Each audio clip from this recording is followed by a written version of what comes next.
We will going to continue talking about the Edfu temple. Uh, we talked before about the pylon, the open court, the first hype style hall. Starting from now, we will going to talk about the second hype style hall.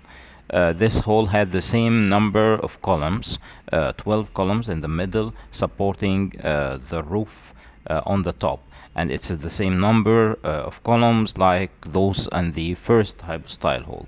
As you can see, the court it's quite big, but it's smaller than the one outside, and it's surrounded with some rooms. This court, it's called the inner hype style hall, or يعني the colonnaded court. It has, as you can see, 12 columns, and also there are two rooms, one in each side, and also there are two small entrances, one in each side, lead to the area outside the court and outside the hype style hall in that court around the whole temple. This small room has a kind of scenes, kind of offering scenes, and it's called a treasury room. In the other side, to the left in your way to one side, there is another room called the laboratory, and in this room there are no scenes except some texts give us an idea about the how the ancient Egyptian used to make perfumes and all of these oils used inside the temple for the daily ceremonies and worshipping, and even for making offering to the gods inside the temple. This is not a place to make these kind of offering or to make these kind of perfume or oils. It's made outside in special parts, but they keep this information here on the wall of this small room to the left side in the way to inside it. There are many scenes on the walls and the columns of this court. Most of the scenes is representing the king making offering to the gods, especially the god Horus, the god of this temple, and some other gods like Amun, Mut, and Khonsu of Thebes or Luxor. Also, there are many scenes representing just religious scenes, the king praying and burning incense in front of those gods. And most of these scenes belong to the god Horus, beside some other gods and goddesses.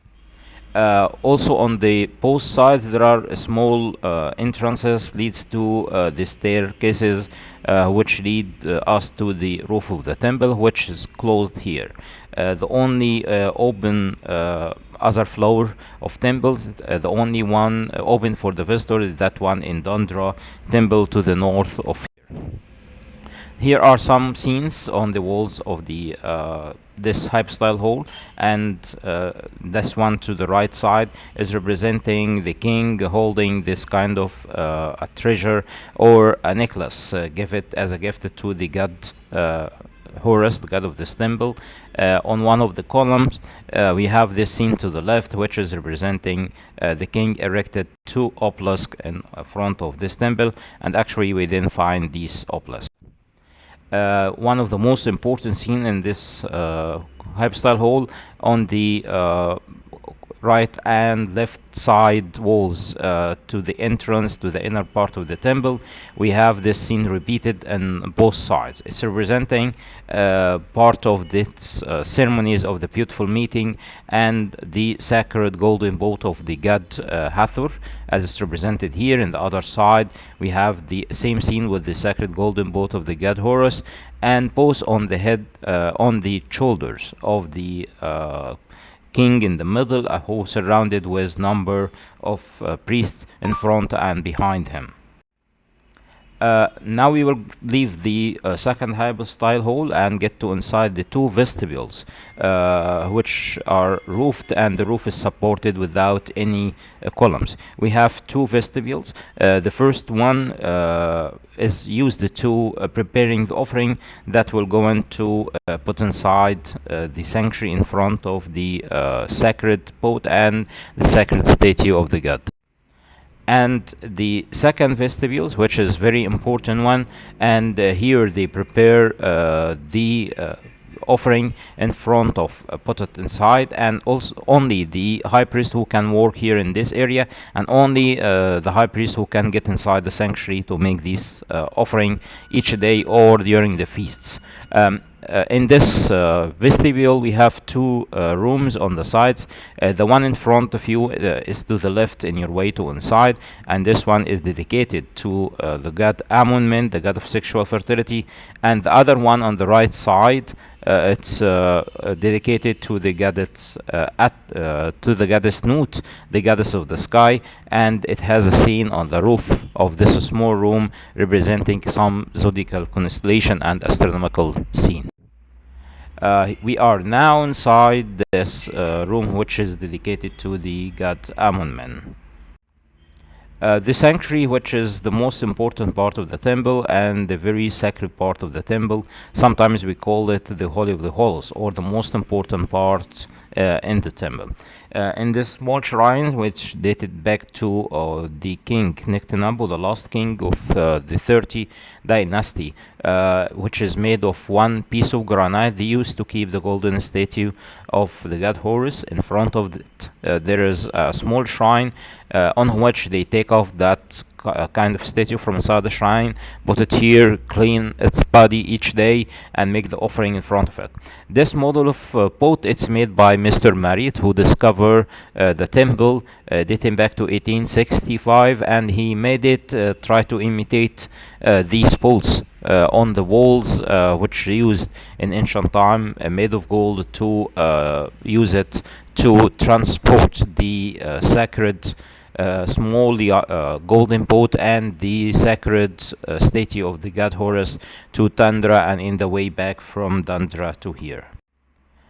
Here is a scene from inside the sanctuary representing the king and some other priests making offering to these two pots of Horus and Hathor. Around the sanctuary, we have some rooms. These rooms, each one has a special purpose and was used for special results. And the first one is the linen room, the other is Osiris room, the other one next, Me'em, it's the tomb of Osiris, chamber of the West, the victory room, Khonsu room, goddess Hathor room, throne of Ra room, and the last one, the New Year Chapel. Here are scenes for representing on the walls of some rooms and in the roof of one of it. The outer corridor, it's very huge, and it has a lot of scenes. Most of it just the religious scenes and the king making offering scenes before the gods. But one of the most important scenes is representing this struggle between Horus in his boat and by the help of the king and his mother and father. He tried to fight against the god Set in the form of a hippo in the river Nile. And here is another, killing the hippo. By the end, he controlled the hippo, but the gods stopped him to kill his uncle Set in the form of the hippo, and asked him just to control him and give him an offering to the gods, and don't kill him, but just cut a cake in front of the gods instead. One of the things we could see in the corridor around is the nilometer, which is used to measure the level of the water in the river Nile.